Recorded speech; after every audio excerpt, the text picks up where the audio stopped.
namanya dinasti Banu Umayyah.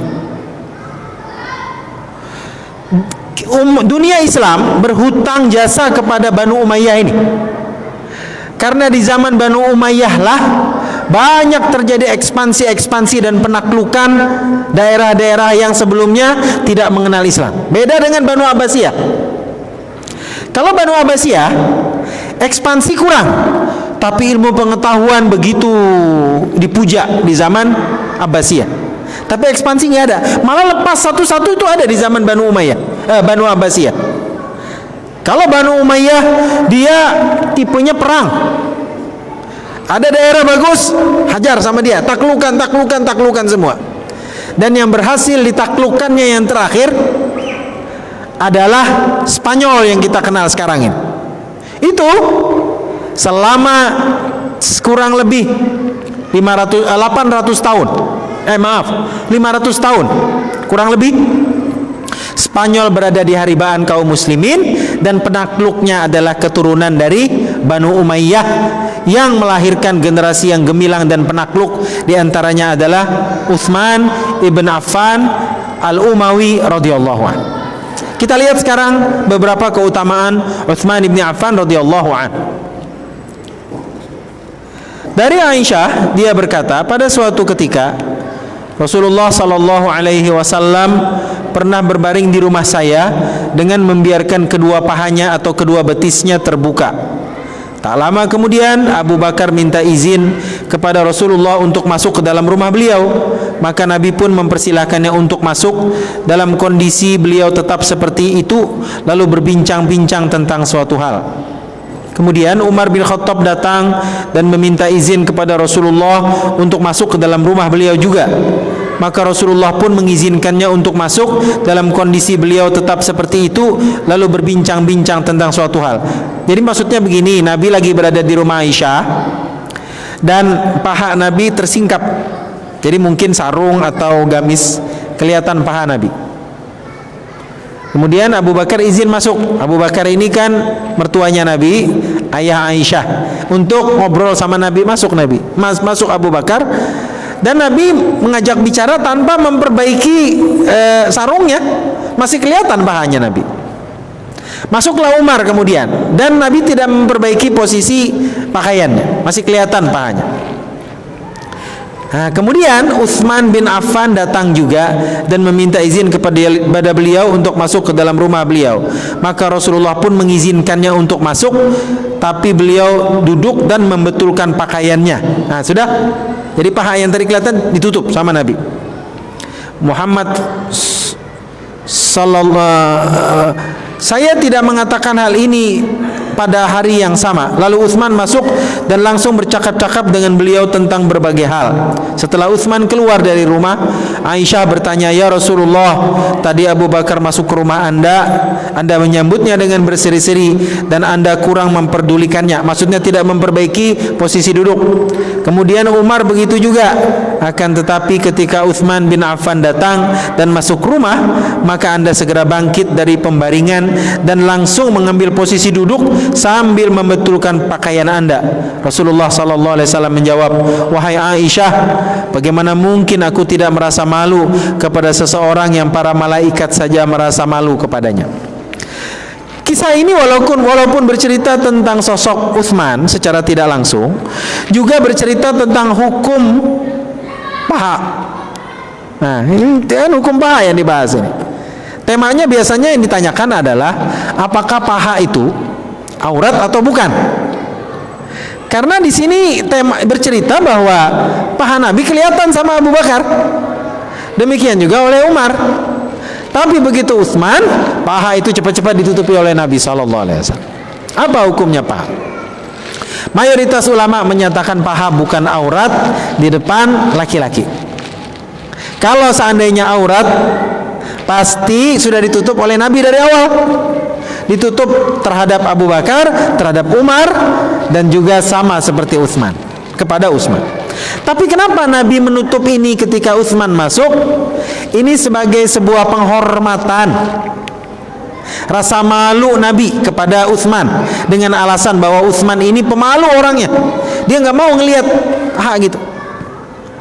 karena dia pemalu dan malaikat juga merasa malu sebagaimana malunya Utsman gitu ya. Jadi bagaimana hukum sebenarnya paha ini? Hukum paha itu menurut mayoritas ulama adalah tidak apa-apa, bukan aurat, akan tetapi sebaiknya ditutup sebagaimana Nabi menutup paha itu ketika berhadapan dengan Utsman bin Affan radhiyallahu an. Buat bapak-bapak yang punya minat malam-malam main futsal, yang belum berumur 40 tahun ke atas. Kalau sudah 40 tahun ke atas tidak usah main futsal, Pak. Tidak usah main badminton malam-malam, terlalu bergaya. Mati di tempat kita, Pak, terduduk. Ini sudah jantung itu. Olahraga ringan-ringan aja. Nah, maksud saya apa? Anak-anak muda yang bawah 40 ini, kalau mau main begitu, usahakan tutup pahanya. Nah, pakai training. Kalau mau pakai celana pendek juga, di dalamnya pakai celana apa itu ya? Hah? Itu deh namanya. Celana balap sepeda saya bilang gitu. Baru di luarnya pakai celana pendek lah, supaya kita dapat keutamaan sebagaimana Nabi menutup auratnya di depan Utsman bin Affan radhiyallahu anhu. Sepakat ya? Mudah-mudahan kita seperti itu. Utsman ini berbeda dengan para sahabat yang lain. Kalau diceritakan dalam riwayat, Abu Bakar, Umar dan Ali rata-rata rambutnya jarang, cenderung agak botak. Satu-satunya sahabat di antara Khulafaur Rasyidin yang 4 yang rambutnya lebat itu cuma Utsman. Lagi, ini fakta yang jarang dieksposin. Para sahabat itu rata-rata hubungannya ke Nabi, mulai dari khalifah pertama dan khalifah kedua, sebagai sahabat plus sebagai mertua. Tapi Utsman dan Ali statusnya sebagai menantu Nabi SAW. Anak Nabi Ruqayyah menikah dengan Utsman. Meninggal dia dalam perang Badar. Meninggal dia di saat Nabi bertempur dalam perang Badar. Dan perang yang paling heroik dan paling fenomenal dalam Islam pertama kali kan perang Badar. Justru di perang itu Utsman tidak ikut. Lama kemudian kasus tidak ikutnya Utsman ini dikasuskan, diperkarakan sama orang. Padahal di zaman sahabat sudah clear masalah itu. Udah lama gitu, di zaman Marwan bin Hakam, seorang penguasa dari dinasti Banu Umayyah. Dia mendengar desas-desus di masyarakat menjelek-jelekan Utsman. Ini zamannya sudah jauh, Utsman sudah lama wafat. Kata orang itu begini, Utsman bagaimana, katanya sahabat yang terbaik, tapi kok bisa-bisanya nggak ikut perang yang terfenomenal pertama dalam Islam, perang Badar. Kan perang Badar itu perang yang paling dikenang kan dalam sejarah Islam, dan semua sahabat ikut. Lah bisa-bisanya Utsman tidak ikut. Seorang ulama yang hadir dalam majelis itu kemudian berusaha untuk mengklirkan masalah. Kata dia begini, Utsman tidak ikut perang Badar pada dasarnya bukan karena keinginan dia, mertuanya yang suruh, Nabi SAW suruh. Padahal Utsman sudah siap-siap, dia pakai pakaian tentaranya, ranselnya, topinya, pakaian bajanya sudah siap. Tiba-tiba dipanggil Nabi, kata Nabi apa? Itu istrimu Ruqayyah sedang sakit, jaga dia, kau tidak usah ikut untuk berangkat berperang. Sudah, itu samaan wa ta'atan. Ikut berperang taat sama Allah dan Rasul, menjaga tidak ikut berperang juga karena Allah dan Rasul sallallahu alaihi wasallam. Taat Rasulullah kan taat Allah subhanahu wa ta'ala. Akhirnya itu dia. Nanti sepeninggal Nabi dan para sahabat bertempur dan Utsman berada di sisi istrinya, Ruqayyah ini sakitnya tambah berat dan meninggal dunia. Pada saat Nabi pulang dari perang Badar membawa berita kemenangan, Nabi kemudian melihat awan hitam, kalau bahasa puitisnya awan hitam menggelantung di atas rumah Utsman bin Affan. Dan hari itu berkabunglah Nabi sekaligus bergembiranya karena menang perang Badar, berkabungnya karena anak perempuannya meninggal dunia. Lama kemudian Nabi datang lagi manggil Utsman. Kemudian dia bilang begini, bagaimana kalau kamu menikah lagi dengan anakku yang lain? Akhirnya Utsman setuju dan dinikahkan kepada Ummu Kulthum. Sejak hari itu Utsman mendapatkan gelar yang tidak dimiliki oleh satu orang sahabat pun juga. Gelarnya adalah Dzun Nurain. Dzu itu yang memiliki, Nurain dua cahaya. Cahaya hati Nabi maksudnya, yaitu anak-anak perempuannya. Maka gelar ini khusus buat Utsman bin Affan, Dzun Nurain.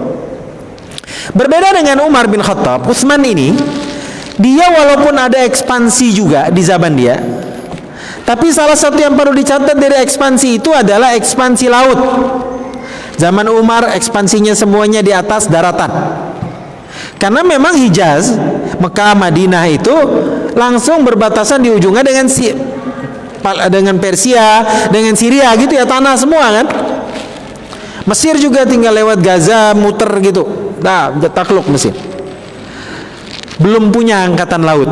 Angkatan laut pertama diciptakan dalam Islam itu dilakukan di zaman Utsman bin Affan. Ceritanya begini. Gubernur wakil Umar waktu masih hidup, dilantiklah seorang sahabat namanya Muawiyah bin Abi Sufyan. Dia posting di Syria yang sekarang ini, di Damaskus dia. Boyongan dia dengan keluarganya ke sana, tinggal di sana, menjadi tokoh politik di sana Muawiyah ini. Dari pengalaman tempur bertahun-tahun, Muawiyah ini melihat bahwa ada titik lemahnya posisi geografi kaum muslimin, terutama di Palestina, di pinggir pantai sebuah kota namanya Akka. Ditandain itu namanya.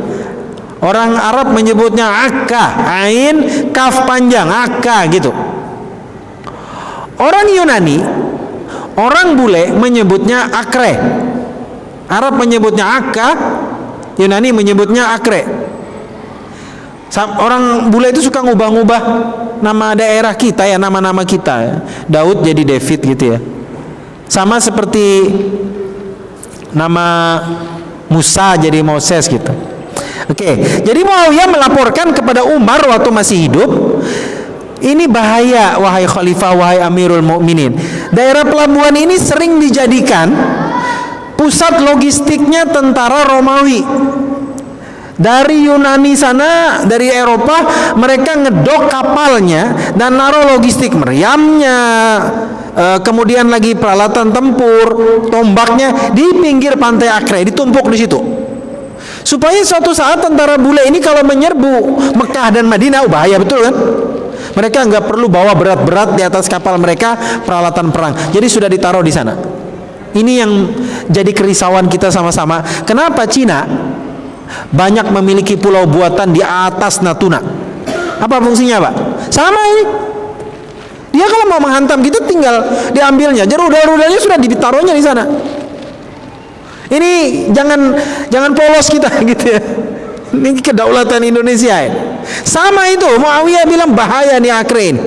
Karena dari Akre jaraknya depannya itu sudah Madinah, ujungnya lagi Mekah Al-Mukarramah, habis kita.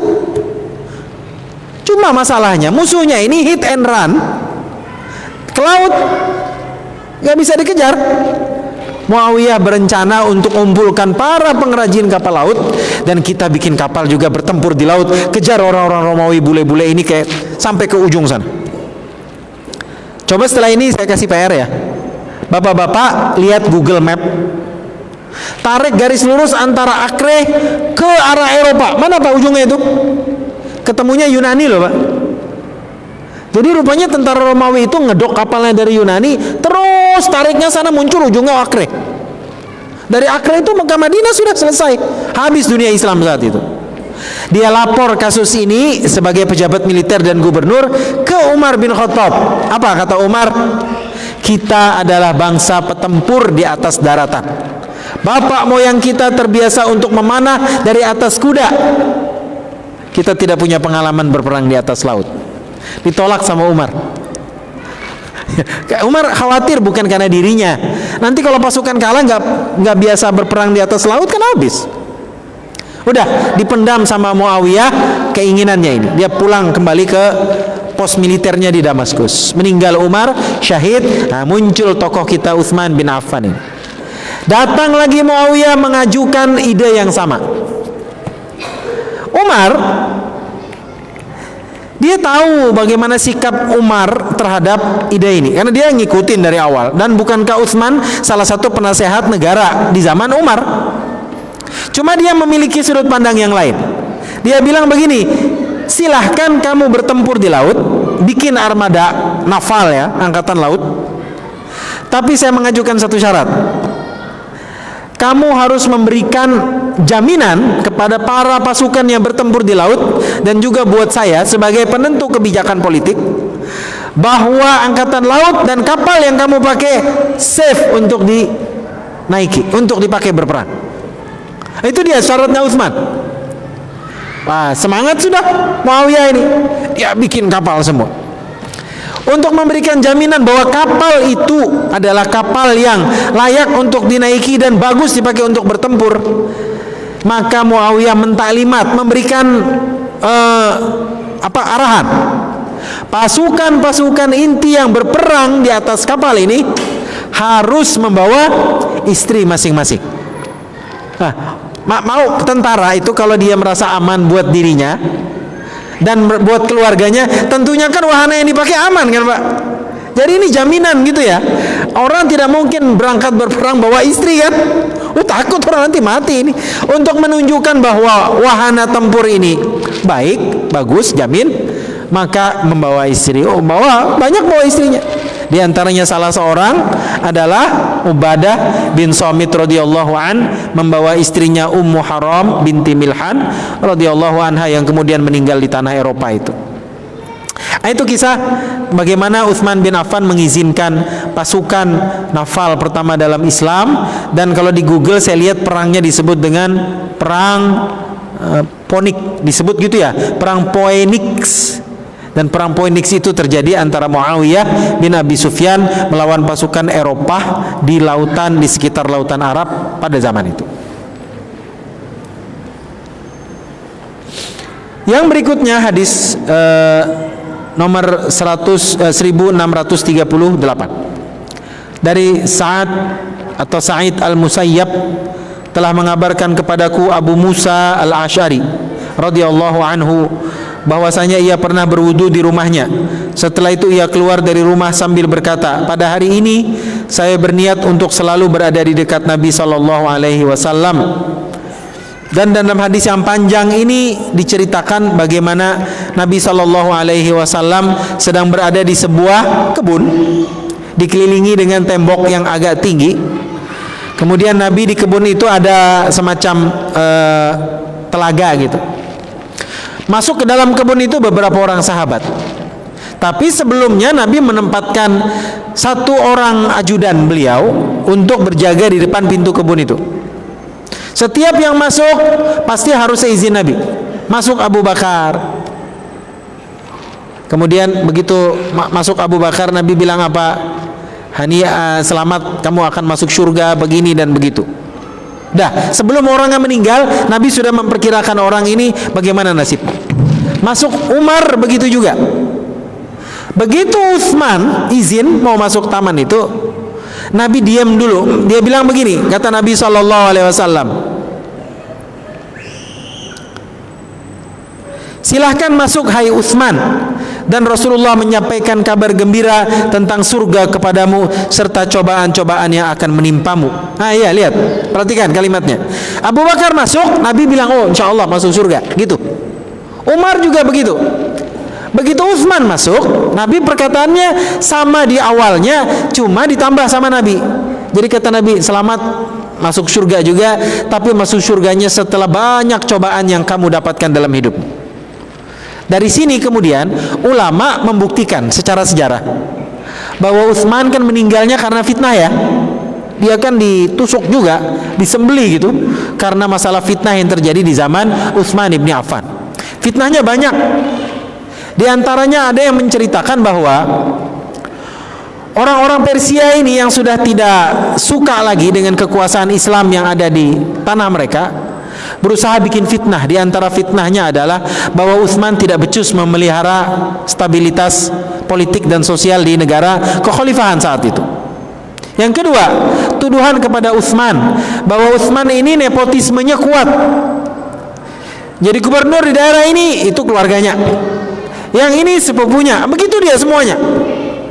Bahkan salah satu yang mereka tuduhkan adalah kepada Utsman melalui Muawiyah. Muawiyah itu masih keponakan Utsman ibn Affan. Begitu dia. Ricuh, kemudian terjadilah pembunuhan kepada Utsman ibn Affan radhiyallahu anhu. Jadi prediksi Nabi terjadi. Banyak Nabi dalam kisahnya bercerita begitu. Ada dalam tema yang lain, Nabi pernah didatangi oleh seorang sahabat, dan sahabat ini bercerita kepada Nabi, ya Rasulullah, barusan saya bertempur di tengah-tengah pasukan kita ini. Ketika bertempur itu, ini di sela-sela rehat perang ya, jadi lagi istirahat gitu, besok mau tempur lagi. Nah, di dalam ronde pertama pertempuran itu, sahabat bercerita kepada Nabi, tadi kulihat ada seseorang di antara kita, prajurit Islam, bertempurnya luar biasa ya Rasulullah, hebat gitu, dia insya Allah masuk surga. Apa kata Nabi? Enggak, dia penghuni neraka. Heboh satu pasukan. Bisa ini penghuni neraka. Tapi ya Rasulullah, dia tadi bertempur hebat, banyak musuh yang dibunuh, dan dia tidak takut mati, dia mujahid di medan tempur. Kata Nabi, enggak, dia ahli neraka. Kata sahabat itu, setelah Nabi mengucapkan itu, ku tempel itu orang. Jadi orang itu tidur di kemah, orang Islam tidur di kamar begini, kulihatin. Dia pergi ke sana, kulihatin. Dia berperang kuntit. Sampai kemudian dalam pertempuran ronde berikutnya, ini sahabat Nabi ini yang mengkuntit orang itu dari kejauhan melihat bahwa laki-laki tadi terluka. Kemudian dia tidak sabar dengan lukanya. Dia ambil pedang, kemudian dia ganggangnya itu dia tancapkan ke tanah, yang tajamnya itu diarahkan ke dada. Baru kemudian dia tekan ke dadanya, tembus sampai ke belakang. Coba lihat, ini seorang mujahid ini. Kemudian setelah cerita itu, dia berlari mencari Nabi Sallallahu Alaihi Wasallam. Kemudian dia bilang apa? Begitu ketemu Nabi, sahabat ini kemudian berkata begini, Asyhadu an la ilaha illallah wa annaka rasulullah. Aku bersaksi tidak ada Tuhan selain Allah, dan engkau itu memang betul-betul Nabi Allah. Nabi bingung, lah kamu kan seorang muslim, ngapain bersyahadat lagi? Kok kagum betul gitu ya? Kata sahabat itu, apa yang engkau ceritakan tentang orang tadi benar ya Rasulullah. Kami semua mengira dia seorang mujahid, orang yang baik.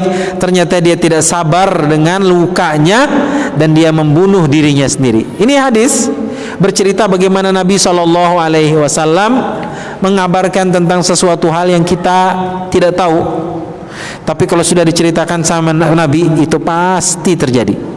Dan banyak sekali Nabi mengisahkan tentang tema-tema seperti ini. Bapak-bapak hadirin rahimakumullah, ibu-ibu juga yang di belakang, kan kita tahu tanda-tanda kiamat ya, banyak tuh diceritakan sama Nabi.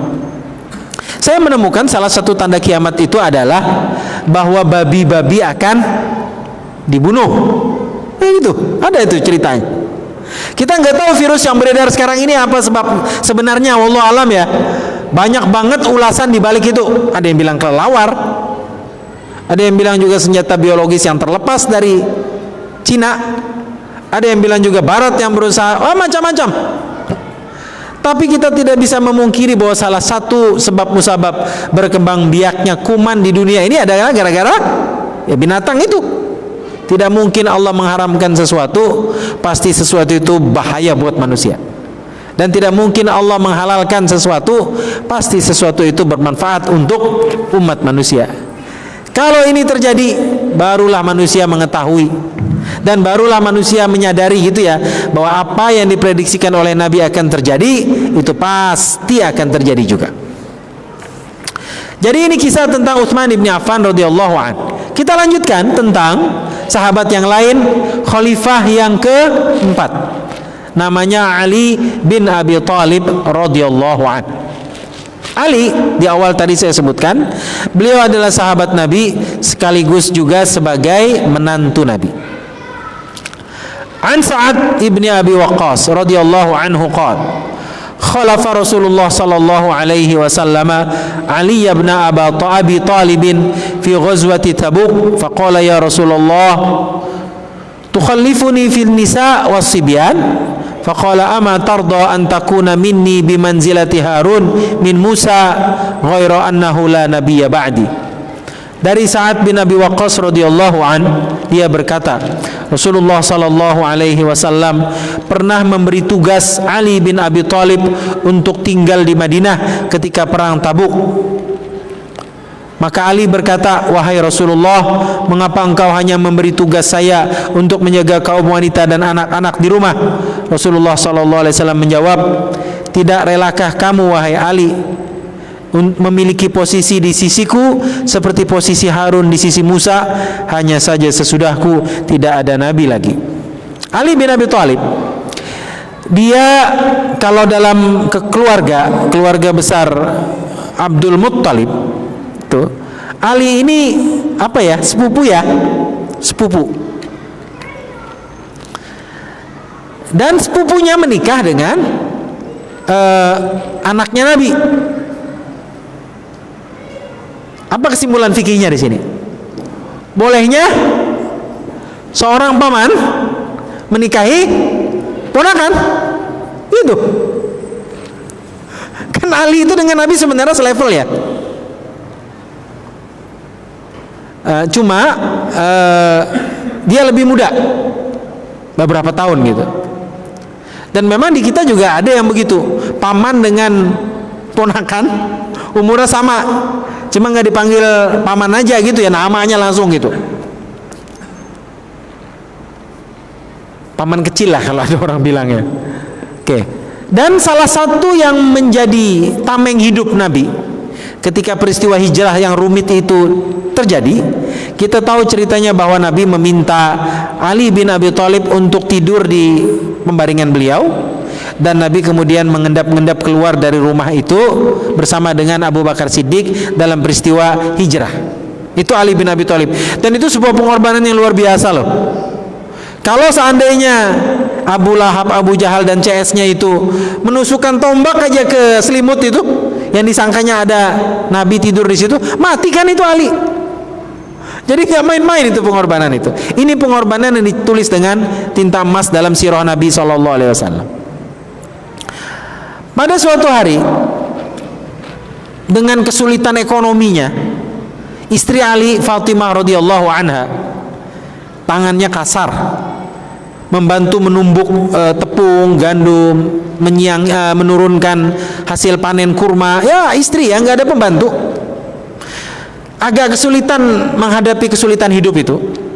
Datanglah Fatimah ini ke rumah Aisyah, mau bertemu Nabi SAW. Tapi dalam riwayat Sahih Bukhari diceritakan Nabi sedang tidak ada di rumah. Dia mau menemui ayahnya untuk minta kalau mungkin ada yang bisa bantu dia gitu ya. Ekonomi lagi susah, Ali lagi ekonominya lagi jeblok gitu. Tidak ada Nabi, kebetulan lagi keluar rumah, cuma bertemu dengan Aisyah. Berpesanlah Fatimah supaya apa yang hajat dia ini disampaikan ke ayahnya sallallahu alaihi wasallam.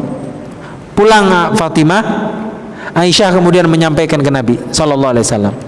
Nabi kemudian tidak dengan serta-merta mencari orang, karena kebetulan dalam peristiwa itu Nabi pulang dari perang yang banyak membawa harta rampasan perang. Di antaranya adalah tawanan perang. Tawanan perang zaman itu jadi apa? Budak kan? Yang dia dipekerjakan di kebun, di rumah orang-orang kaum muslimin sebagai tawanan perang. Jadi maksud Fatimah ini ada salah seorang dari tawanan perang itu menjadi pembantu di rumahnya dan rumah Ali. Nabi tidak menjawab dengan mengirim pembantu, tapi Nabi datang ke rumah anaknya, kemudian duduk. Dalam riwayat itu diceritakan duduk di antara anaknya Fatimah dan Ali. Kemudian Rasulullah berkata dan memberi nasihat, maukah kalian berdua kuajarkan sesuatu? Ini dengarkan, ini penting buat kita. Kuajarkan sesuatu yang dengan itu hidup kamu menjadi lebih mudah gitu, tidak memerlukan lagi pembantu, dan kesulitan hidup menjadi ringan untuk dihadapi. Kata dua orang anak dan menantu ini, ya Rasulullah. Nabi kemudian mengajarkan, bacalah Subhanallah 33 kali, walhamdulillah 33 kali, Wallahu Akbar 34 kali. Itu dia. Nah, ini ada yang kesulitan hidup sekarang ini. Ada yang terasa dunia yang luas ini menjadi sempit karena kesulitan hidup itu. Ada yang menganggap rezekinya kok nggak turun-turun dari langit gitu ya.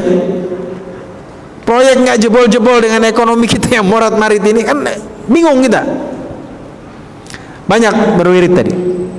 Dalam riwayat yang lain diceritakan tentang tema yang sama, tapi dibacanya setelah sholat.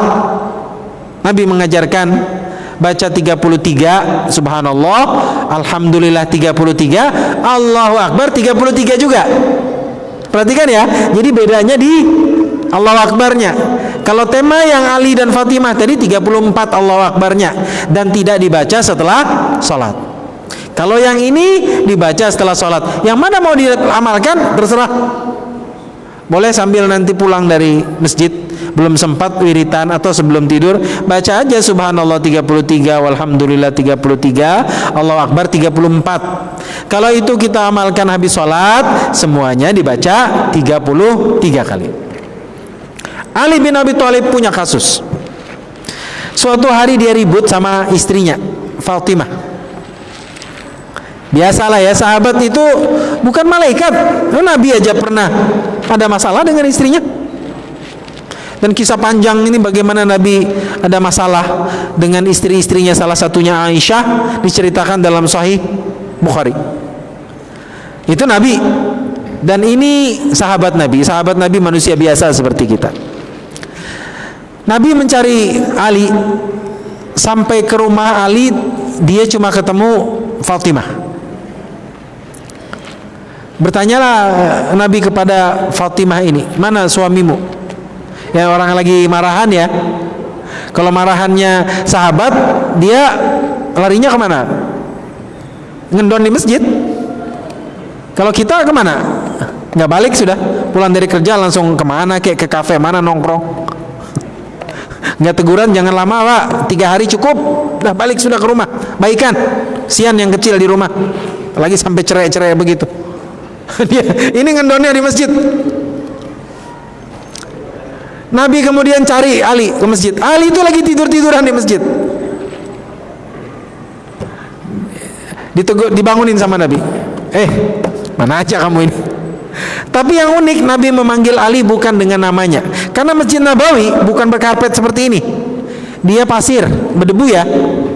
Nah, jadi Ali itu badannya ada debunya gitu ketika baringan di masjid, telekan gini. Nabi panggilnya apa? Ya Aba Turab, wahai ayah sang debu. Sejak hari itu dikenallah Ali dengan nickname-nya, nama gelar dan panggilannya Abu Turab, bapak sang debu. Nah, ini kalau kita bikin teka-teki dan cerdas cermat harus tahu kita. Siapa sahabat Nabi yang dipanggil dengan Zunnurain? Jawab, Utsman bin Affan. Siapa sahabat Nabi yang dipanggil dengan Abu Turab? Jawab, Ali bin Abi Thalib radhiyallahu anhu. Saya menyimpulkan ya, saya bukan dari otak saya, tapi dari hadis ini. Karena kalau saya baca kurang asik jadi saya nyimpulkan dengan kisah ini saja biar cair. Dalam sebuah pertempuran, lebih tepatnya pertempuran Khaybar, Nabi akan biasanya tradisi kenabian, Nabi kalau perang itu ada panjinya, ada benderanya. Gitu. Macam-macam warna benderanya. Salah satunya pernah hijau, hitam gitu ya, putih. Nah, cuma ada sebuah kebanggaan kalau ada seorang sahabat dalam pasukan itu yang memegang panji itu bukan orang sembarangan. Nabi bilang begini, saya akan menyerah, besok mau perang. Kata Nabi malam-malam itu, saya akan menyerahkan panji pasukan ini, bendera pasukan ini kepada orang yang dicintai Allah dan Rasulnya, dan dia mencintai Allah dan Rasulnya. Kira-kira sahabat gimana kondisinya, Pak? Semuanya saling jealous gitu. Malam tuh nggak bisa tidur. Jangan-jangan aku, jangan-jangan dia gitu.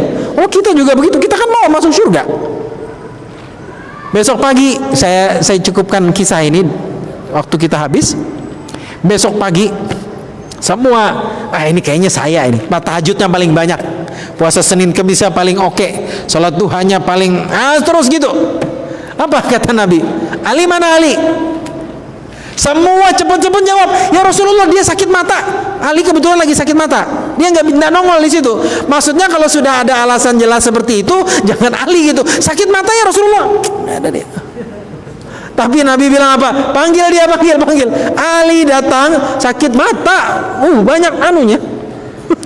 Apa sini? Beleknya. Begitu dekat kata Nabi SAW, kenapa kamu Ali? Sakit mata ya Rasulullah. Diludahin Nabi, sembuh langsung matanya. Disengit. Sembuh, aduh sudah kata orang, tipis sudah harapan. Tidak runner up, tidak nomor 2, pokoknya sudah. Kemudian dikasih panji itu kepada Ali. Kemudian Ali disuruh membawa panji itu dalam pertempuran. Tapi sebelum berangkat Nabi berpesan, Ali, orang mendapat hidayah Allah melalui jalurmu, artinya kita yang mengajak orang untuk mendekat sama Allah gitu ya, lebih baik daripada